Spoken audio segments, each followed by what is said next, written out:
Okay, you may have heard of pet cemeteries and pet sanctuaries, but have you ever heard of a sanctuary just for pigs? They're pets. Or just for pot-bellied pigs? That's a pet. Our man on the street, Don Wall, also man on the farm, Don Wall, found a place that provides lifelong care for abandoned, abused, and unwanted animals. Don, did you meet Miss Piggy?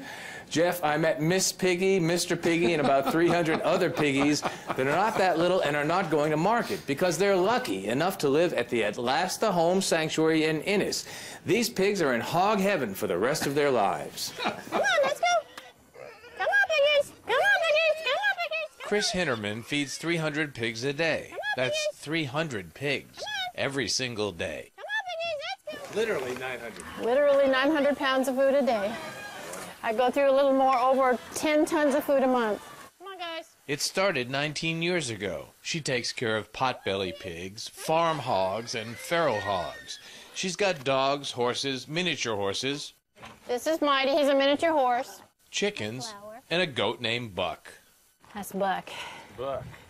And I'm top pig. I'm top dog. Come on, guys. They don't intimidate me. They don't scare me. And I'll walk right into you. You talk back to me, and you better look out because Mom's going to kick your butt. I do rescue and sanctuary, but mostly sanctuary. It's called Atlasta Home because once they get here, everything here is not going anywhere. This is it. This is the end of the road for them. I pick the pigs specially because there is no other place for the pigs to go.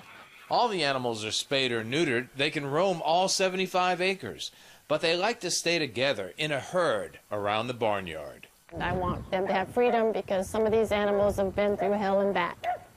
Sometimes hunters shoot feral hogs which leave behind babies which end up here. I mean, I've had them, you know, with the babies come within 24 hours old. They've shot the mom and then they find the nest. And I have, like 3 years ago, I got 18 baby ferals in one summer.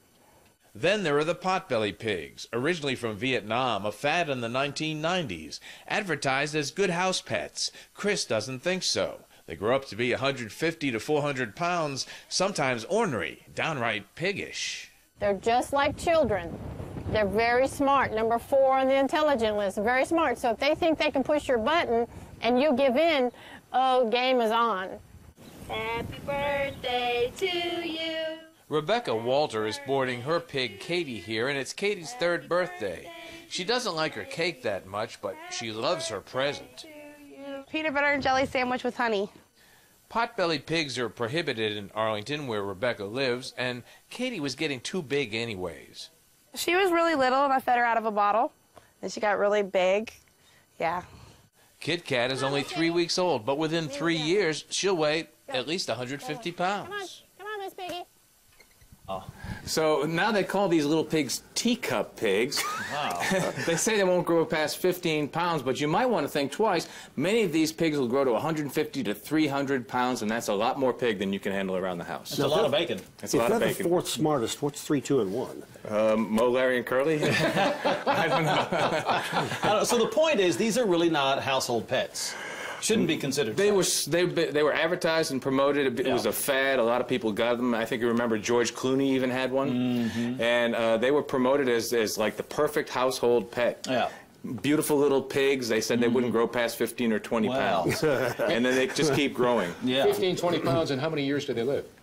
I think they lived 22, 23 years. So they. No, but the point is they get to 400 and 500 pounds. Yeah, they get big. They get big, fast. Yeah, we saw some pictures on the internet. Like there was one guy with a pig on his couch. The pig was as big as the couch. God, grief. Well, and aren't they somewhat dangerous too at that size? Yeah, those feral pigs are nasty. They can be nasty. I mean, the hunters like to hunt them, of course, but you know, they also know that you know, the feral pigs cornered can be aggressive and they can attack, and they are omnivorous, which means they eat meat.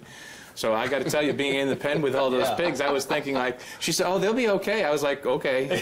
Yeah, but watch your back. Maybe. Watch your back. I'm running that way. Yeah. There was no place to run. Yeah, wow. Okay. You know, they're Now, big. but you can't eat a feral. I mean, yes, you can make ham and bacon out of a... Yeah, they're apparently it's asking. very sweet, good meat to Feral eat. burgers? Feral burgers. Feral bacon. Yeah. Yeah. Oh, well, the feral pigs taste awful. Is it kind of You're kidding. Gamey and gamey. oily and What about you the don't wanna eat potbelly? that. Does that make bacon? Can you make bacon out of I pot? have never heard of anybody basically harvesting the pot-bellied pig, but I'm sure it happens. You know, yeah. they come from Vietnam. I mean, they're not going to just keep them as pets. You think? I don't think so. I'm sure we'll hear. I'm sure we'll hear from our audience who will chime in on pig this one. lobby is Thanks, on the Don. phone Thanks, Don. already. That's a great story. A lot of questions on A this lot one. of questions, a lot of interest. Yes, we want to know about our bacon. Coming up next on the Texas Daily, the income inequality gap is not just an issue here in the States, but it's truly a global issue. And we're going to talk to an expert for answers on how companies and governments can better address the problem. Income inequality. We're talking about that coming up next. Stay here.